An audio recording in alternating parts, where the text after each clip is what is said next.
কাবিল জন্ম নিল, তার সাথে তার এক বোনও জন্ম নিল, একসাথে যমজ। কাবিলের সাথে জন্ম নিল আকলিমা, বড় সুন্দরী, বড় সুন্দরী। দ্বিতীয় ধাপে জন্ম নিলেন হাবিল, তার সাথেও তার এক বোন জন্ম নিল যমজ।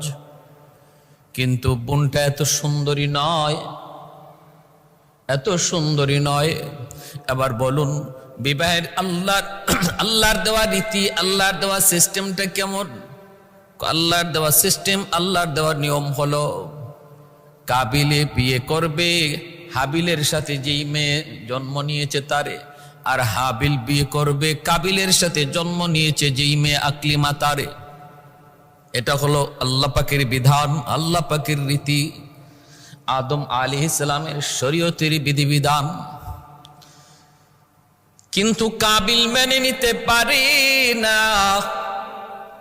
তার সাথে জন্ম নেয়া বোন আকলিমা বড় সুন্দরী, কিন্তু হাবিলের সাথে জন্ম নেয়া বোন তেমন সুন্দর নয়, সুন্দর নয়। এজন্য কাবিল এই বিয়েটা মেনে নিতে পারে না। সে মনে মনে ভাবতেছে, আমার সাথে জন্ম নিল আমার যে বোন, এই বোন এত সুন্দরী, তারে আমি পাইব না, পাইব হাবিলে। আর হাবিলের সাথে যেই মেয়ে জন্ম নিয়েছে যেই বোন, সেই বোন তো এত সুন্দর নয়, তারে পাইব আমি না, আমি এটা মানব না। বরং আমার সাথে আমার যে বোন জন্ম নিয়েছে এই বোন দিয়ে আমি বিয়ে করব। নাউজুবিল্লাহ। এটা আল্লাহ পাকের বিধানের বিপরীত। তার চিন্তা চেতনা ফিকির ভ্রান্ত হয়ে গেছে। নফসের লোভ, নফসের খায়সাতকে প্রাধান্য দিয়া দিছে শরীয়তের বিধিবিধানের উপর। নিজের চিন্তা ধারণা, নিজের চেতনা, নিজের লোভ লালসারে প্রাধান্য দিয়ে দিছে। সরাসরি সে অস্বীকার করলো। হযরত আদম আলাইহিস সালামের সামনেই সে অস্বীকার করলো, কয় না, আমি আমার সাথে যে বোন জন্ম নিছে আকলিমা তারে বিয়ে করব, আমি হাবিলের সাথে জন্ম নেয়া বোনকে বিয়ে করব না, কারণ সে সুন্দরী নয়। এমন ভাবে যখন শরীয়তের বিধানকে অমান্য করতে লাগলো, আদম আলাইহিস সালামের সামনেই সেই কথা বলতে লাগলো, তখন আল্লাহ পাক সিদ্ধান্ত জানায় দিলেন, আদম তুমি ওদেরকে জানায় দাও, দুজনকে কোরবানি দিতে বলো, আর যার কোরবানি কবুল হবে, যার কোরবানি কবুল হবে তার মতটাই সঠিক। যার কোরবানি কবুল হবে সেই আকলিমারে বিয়ে করবে, বলো কোরবানি দেওয়ার জন্য। তখনকার সময় কোরবানি কবুল হওয়ার সিস্টেম ছিল, আকাশ থেকে আগুন নেমে আইসা যার কোরবানির বস্তুটা ছিল সেটাকে খেয়ে ফেলতো। কোরবানির বস্তু যদি আকাশ থেকে আগুন এসে খেয়ে ফেলে তাহলে বুঝবেন, তাহলে বোঝা যাইতো তার কোরবানি কবুল হয়েছে, আল্লাহ জানায় দিলেন।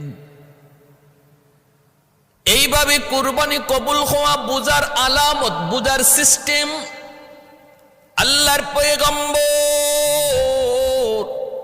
আদম সফিউল্লাহ তখন হাবিল কাবিলকে ডাক দিয়ে বলেন, তোমরা দুইজনে কোরবানি দাও, যার কোরবানি কবুল হবে তার মতটাই আল্লাহর কাছে গ্রহণযোগ্য হবে, তার পক্ষেই রায় হবে। কোরবানি যার কবুল হবে তার পক্ষেই রায় হবে। কিভাবে কোরবানি কবুল হবে? আল্লাহ জানাইছেন, আকাশ থেকে আগুন এসে কোরবানির বস্তু খেয়ে ফেলবে। দুইজনে কোরবানি দেওয়ার সিদ্ধান্ত দিল। হাবিল দম্বা রাখালি করতেন, তিনি একটা দম্বা নিয়ে আসলেন। আর কাবিল ক্ষেত খামারি চাষ করত, সে কিছু কৃষি দ্রব্য নিয়ে আসলো। আমার জানা বলা উদ্দেশ্য, যেই যে কোরবানির রসুম রেওয়াজ সিস্টেম, এটা আমরা শুরু করছি শুধু তা না, এর ইতিহাস অনেক অনেক অতীতে। পৃথিবীর শুরু লগ্ন থেকেই কোরবানির ইতিহাস চলে আসছে। অতএব কোরবানি নিয়ে এত জ্বালাপোড়া করার কোনো প্রয়োজন নাই, এত প্রশ্ন তোলারও কোনো সুযোগ নেই। এটা এ যুগের মুসলমানদের বানানো কোনো নিয়ম নয়, কোনো রসুম নয়। দুইজনে কোরবানির দুই বস্তু পেশ করলেন, আর ওই অবস্থায় আকাশ থেকে আগুন এসে হাবিলের কুরবানির দুম্বাটারে আগুনে খেয়ে ফেলল, আর কাবিলের কুরবানির বস্তু যেভাবে আছে এভাবেই রয়ে গেল। তাহলে বলুন কারটা কোরবানি কবুল হয়েছে? হাবিলের কোরবানি কবুল হয়েছে, কাবিলেরটা কবুল হয় নাই। কিন্তু কাবিল কোনোভাবেই মেনে নিতে রাজি না, অন্তরের ভিতরে হিংসা জন্ম নিয়েছে, কোনোভাবেই নিজের পরাজয় মেনে নিতে রাজি না। আল্লাহ পাক রব্বুল আলামিন সূরা মায়েদার ২৭ নম্বর আয়াতের ২৬ নম্বর ২৭ নম্বর আয়াতের মধ্যে আল্লাহ পাক নিজে বলেন, ওয়াতলু আলাইহিম নাবা আবনাই আদম বিল হক ইয ক্বাররাবা কুরবানান ফাতুকবিলা মিন আহাদিহিমা ওয়া লাম ইউতাকাব্বাল মিনাল আখার ক্বালা লা আকতুলান্নাক قال إنما يتقبل الله من المتقين। আল্লাহ বলতেছেন একজনের কোরবানি কবুল হলো, আরেকজনের কোরবানি কবুল হলো না। তখন ওই কাবিল বলতেছে হিংসার বশবর্তী হয়ে, আমি পরাজয় মেনে নিতে পারবো না, আমি তোমারে হত্যা করব। কাবিল হাবিলকে বলতেছে, ভাইকে বলতেছে, আপন ভাইকে বলতেছে আমি তোমাকে হত্যা করব। ক্বালা লা আকতুলান্নাক, আমি তোমারে হত্যা করব। ক্বালা ইন্নামা ইয়াতাকাব্বালুল্লাহু মিনাল মুত্তাকিন। আর হাবিল বলতেছে শোনো, আল্লাহ মুত্তাকিদের, আল্লাহ ভীরুদের কুরবানি আল্লাহ কবুল করে নেই। যার অন্তরে আল্লাহর ভীতি, আল্লাহর ভয়, যার অন্তরে আল্লাহর ভয়, আল্লাহর ভীতি, তার কুরবানি আল্লাহর দরবারে কবুল হয়, আল্লাহর দরবারে কবুল হয়। আর কাবিল বলতেছে তুই আমাকে যদিও মারো, কিন্তু আমি তোমাকে হত্যা করব না, আমি তোমাকে হত্যা করব না। কারণ কি জানোনি?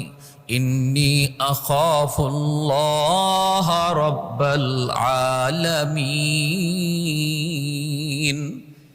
আমি আমার রবকে বড় ভয় করি, আমি আমার রবকে বড্ড ভয় করি। এজন্য তুমি আমাকে হত্যা করতে চাইলেও আমি তোমাকে হত্যা করব না। এ যুবক খেয়াল করে শুনো, এতে বোঝা গেল কেউ যদি তোমার গায়ে আঘাত করে, হত্যা করার নিয়তে যদি আঘাত করে, তুমিও তাকে হত্যা করার নিয়তে আঘাত করতে পারো না, ফিরাইতে পারো। নিজেকে বাঁচানোর জন্য যদ্দূর করা দরকার তুমি করতে পারো, কিন্তু হত্যা করার নিয়তে নয়। ভাইরা বন্ধুরা আমার, নবী রহমতের নবী তো এমন ছিলেন, নবীর গায়ে যদি কেউ আঘাত করত, নবী তারে আরো জিজ্ঞেস করতেন, ভাই তুমি কি হাতে ব্যথা পেয়েছো নাকি? তুমি কি হাতে ব্যথা পেয়েছ? আল্লাহ নবী রহমতের নবীর আচরণ তো ছিল খুলুকে আযীম। এর চেয়ে উত্তম আদর্শ আর চরিত্র দুনিয়াতে কাউকে আল্লাহ দেয় নাই। এত সুন্দর আখলাক, এত সুন্দর আদর্শ ছিল আমার আপনার নবী। এজন্য মায়ের নবী রহমতের নবী বলেন, আমাদের আখলাক হবে এমন খুলুকে আযীম, না হলেও খুলুকে কারীম, তা না হলেও খুলুকে হাসান, এর বাইরে যাওয়া যাবে না। হয় যদ্দূর প্রতিভা, যদ্দূর আমাকে মারছে, আঘাত করছে, যদ্দূর আমারে কষ্ট দিছে, আমি তারে অদ্দূর কষ্ট দিব, অথবা আমি তারে মাফ করে দিব। শুধু মাফ করেই দিব তা না, খুলুকে আযীমের অধিকারী যদি হতে হয়, মাফ করার পর তার ভালো, তার কোনো উপকার করার জন্য চেষ্টা করব, তার উপকার করার জন্য চেষ্টা করব। এজন্য হাবিল বলতেছেন, আরে ভাই আমি তোরে মারবো না, তুই আমারে যতই মারোস, আমারে যদি হত্যা করুস, আমি তোরে হত্যা করবো না, কারণ আমি আল্লাহকে ভয় করি, আমি আমার আল্লাহকে ভয় করি।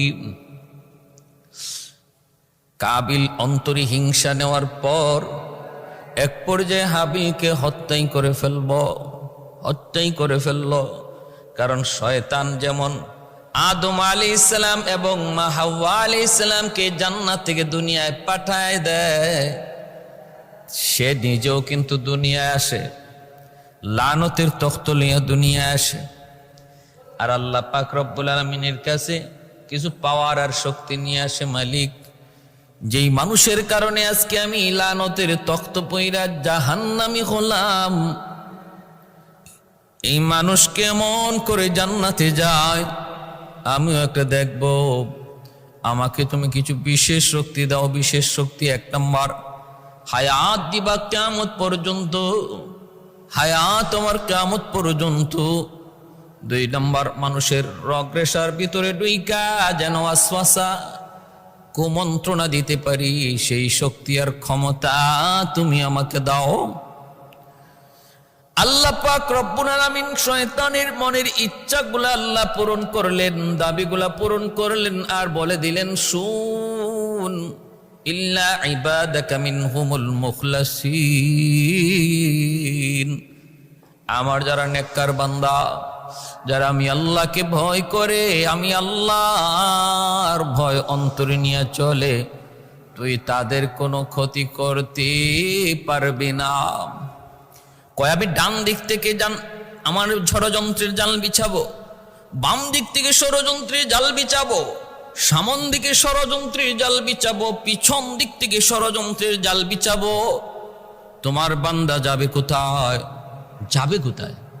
আল্লাহ পাক রব্বুল আলামিন বলে, তুই ডাইনে বামে চতুর্দিকে ষড়যন্ত্রী জাল বিছাবি, আর আমার বান্দা যদি নিচের দিকে তাকায় তাকায় হাঁটে, আমি আল্লাহ উপর থেকে রহমতের কোলে তারে টান দিয়ে নিয়ে নিব। এজন্য আল্লাহ নিচের কথা শয়তানকে বলতে ভুলাইয়া দিছে। হাকিমুল উম্মত থানভী আলাইহি রাহমা বলেন, চলার পথে, হাঁটার পথে ডাইনে বামে তাকানোর প্রয়োজন নাই, খুব দূরেও তাকানোর প্রয়োজন নাই, পিছনেও না, কারণ সর্বদিকে শয়তান ষড়যন্ত্রের জাল বিছানোর কথা বলেছে। কিন্তু আল্লাহ তার রহমতে নিচের কথা ভুলাইয়া রাখছেন। এজন্য কোনো মানুষ যখন রাস্তা হাঁটতে যায় নিচের দিকে তাকায় হাঁটে, আল্লাহ ওই মানুষটাকে তার রহমতের কুলে উপর থেকে টেনে নিয়ে যান। প্রতিটা নজরে নজরে যেখানে ছিল শয়তানের তীর, বিষাক্ত তীর, এর থেকে আল্লাহ তার হেফাজত করলেন। মা মিন মুসলিমিন ইয়ানজুর ইলা মাহাসিনি ইমরাতিন আউওয়ালা মাররা সুম্মা ইয়াগুদ্দু বাসরা ইল্লা আহদাসাল্লাহু লাহু ইবাদাতান ইয়াজিদু হালাওয়াতাহা। মায়ের নবী বলেন, কোন একজন সুন্দরী বেগানা নারীর দিকে কোন যুবক নজর পড়া মাত্রই যদি নজরটা সরায় নেয়, আর কোনো নজর না দেয়, আল্লাহর ভয়ে, কার ভয়ে? আল্লাহর ভয়ে, আল্লাহ পাক রব্বুল আলামিন তখন তার ইমানের মধ্যে নূর পয়দা করেন, ইমানের মধ্যে নূর পয়দা করেন, হালাওয়াতে ইমান তারে দান করেন। এজন্য ভাইরা বন্ধুরা, একটু মনোযোগ দিয়ে খেয়াল করে শুনুন। হযরত আদম আলাইহিস সালাম ওনার সন্তান কাবিল হাবিলকে হত্যা করে ফেলবো, খুন করে ফেললো, এবং এটাই হলো পৃথিবীর ইতিহাসে সর্বপ্রথম খুন, সর্বপ্রথম হত্যা। পৃথিবীতে হত্যা চালু করার, হত্যার বিধান, হত্যার সিস্টেমটাও চালু করলো কাবিল। পৃথিবীতে খুনের সিস্টেমটাও চালু হলো কাবিলের দ্বারা। এজন্য তাফসীরের কিতাবের ভিতরে লিখেন, পৃথিবীতে এরপরে যত খুন হবে সমস্ত খুনের একটা গুনার একটা অংশ কাবিলের আমলনামায় জমা হবে। এটাই হলো নিয়ম পৃথিবীতে। যখনই যেই সিস্টেম চালু হয়, যে সিস্টেমটা চালু করে যায়, ওই সিস্টেমটা যদি ওই তরিকাটা, ওই নিয়মটা যদি নেক কাজের কোনো নিয়ম হয়, সেটা যদি কোনো সওয়াবের কোনো নিয়ম হয়, সেটা যদি আল্লাহকে পাওয়ার কোনো তরিকা হয়, তাহলে দেখা যাবে এই তরিকার লাইনে যত মানুষে কাজ করবে, যত মানুষ আমল করবে, তাদের আমলের সাথে সাথে একটা আমলের অংশ, নেকের অংশ আল্লাহ যে আবিষ্কার করেছে, যার দ্বারা তৈরি সিস্টেম তৈরি হয়েছে, চালু হয়েছে, তার আমল নামায় মৃত্যুর পরও সেটা জারি থাকবে। একজন মানুষ যদি একটা ধর্মীয় বই লিখে যায়, এই বইটা দুনিয়াতে যতদিন থাকবে, যত মানুষ এই ধর্মীয় বইটা পড়বে এবং আমলকে সুন্দর করার চেষ্টা করবে, তার বই পড়ার কারণে যেহেতু তার আমলের আগ্রহ বেড়েছে আর আমল করেছে, লেখককে আল্লাহ পাক রব্বুল আলামিন ওই আমলকারীর আমলের একটা অংশ আল্লাহ ওই লেখকের আমল নামায় দান করবে।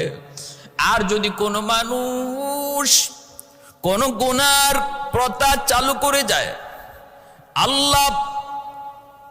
আল্লাহ বিদ্বেষী, আল্লাহর দুশ্মনীমূলক কোনো কাজ দুনিয়ায় চালু করে যায়, যার দ্বারা মানুষ আল্লাহ থেকে দূরে সরে, এমন কোন সিস্টেম, এমন কোন রুসুম, এমন কোন তরিকা বের করে যায়, এমন কোন পথ দেখায় যায় যার দ্বারা মানুষ আল্লাহ থেকে দূরে সরে যায়, তাহলে এই পাপের দ্বারা যত মানুষ পাপিষ্ট হবে, তাদের পাপের একটা অংশ ওই যে আবিষ্কার করেছে কবরে শুয়া শুয়া তার আমল নামায় পাপ জমা হবে।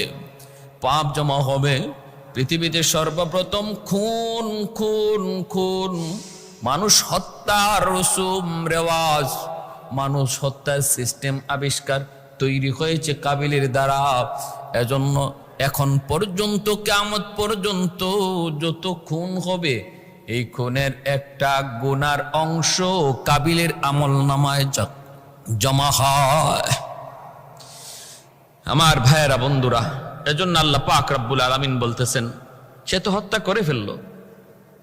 فطوعت له نفسه قتل أخيه فقتله فأصبح من الخاسرين। আবার কইরা হত্যা কইরা নিজে অনুতপ্ত হইতেছে। فبعث الله غرابا يبحث في الأرض ليريه كيف يواري سوءة أخيه। হত্যা করার পর ভাইয়ের লাশ, হাবিলের লাশ কাবিলে কি করবে, এই লাশটা কি করবে নিয়ে পড়লো বিপাকে এবং নিজে অনুতপ্ত হতে লাগলো, বিপাকে পড়ে গেল।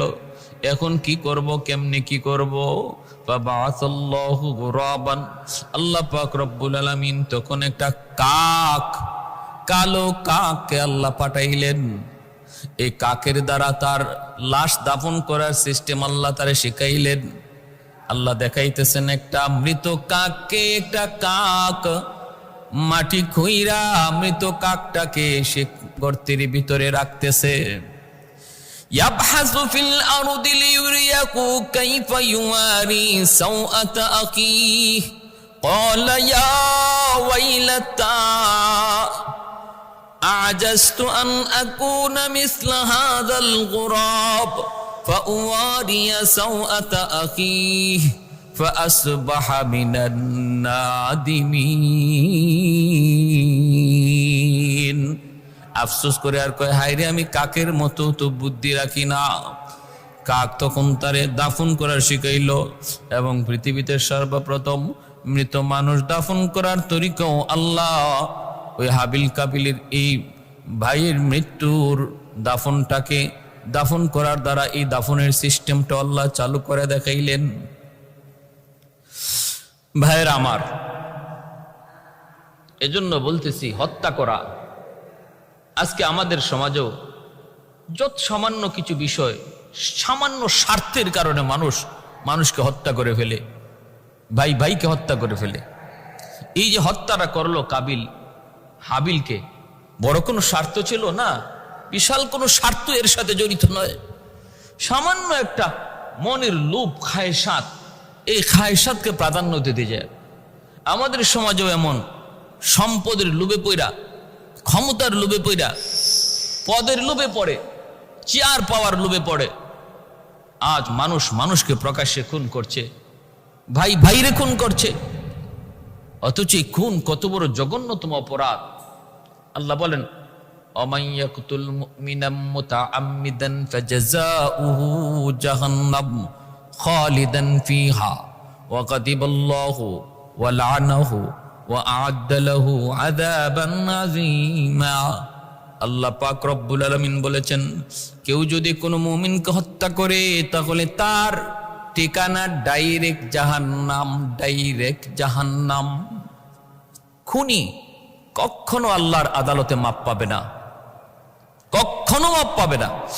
শুধু ডাইরেক্ট জাহান্নাম না, আল্লাহ বলেন খালিদান ফিহা। তোমরা মনে করেছো খুনি জাহান্নামে যাওয়ার পর সে আবার কিছুদিন জাহান্নামে শাস্তি বুক কইরা সুদ ঘুষখোরের মতো একসময় বেরিয়ে আসবে? হ্যাঁ, না, খালিদান ফিহা, চিরকাল জাহান্নামে থাকবে। এটা আল্লাহর কাছে এত নাপছন্দ। জীবন দিলাম আমি আল্লাহ, এই জীবন নেওয়ার অধিকার শুধু আমি আল্লাহর। তুমি আমার অধিকারে কেন হাত দিয়েছো? আমার অধিকারে কেন হাত দিয়েছো? আল্লাহ এটা বরদাস্ত করতে পারেন না, আল্লাহ বরদাস্ত করতে পারেন না। প্যার হাজিরিন, এজন্যই মানব হত্যা জগৎকে হত্যা করার শামিল। আল্লাহ নবী বলেন একজন মানুষকে হত্যা করা হলে মনে করবা গোটা মানব জাতি হত্যা হয়ে গেছে। কান্নামা কাতালান নাফসা জামিয়া। এজন্য খুনের মতো জঘন্যতম অপরাধ থেকে বেঁচে থাকবো। খুনের মতো জঘন্যতম অপরাধ, এই অপরাধের কোনো রেহাই নাই, আল্লাহর কাছে এর কোনো নাজাত নাই।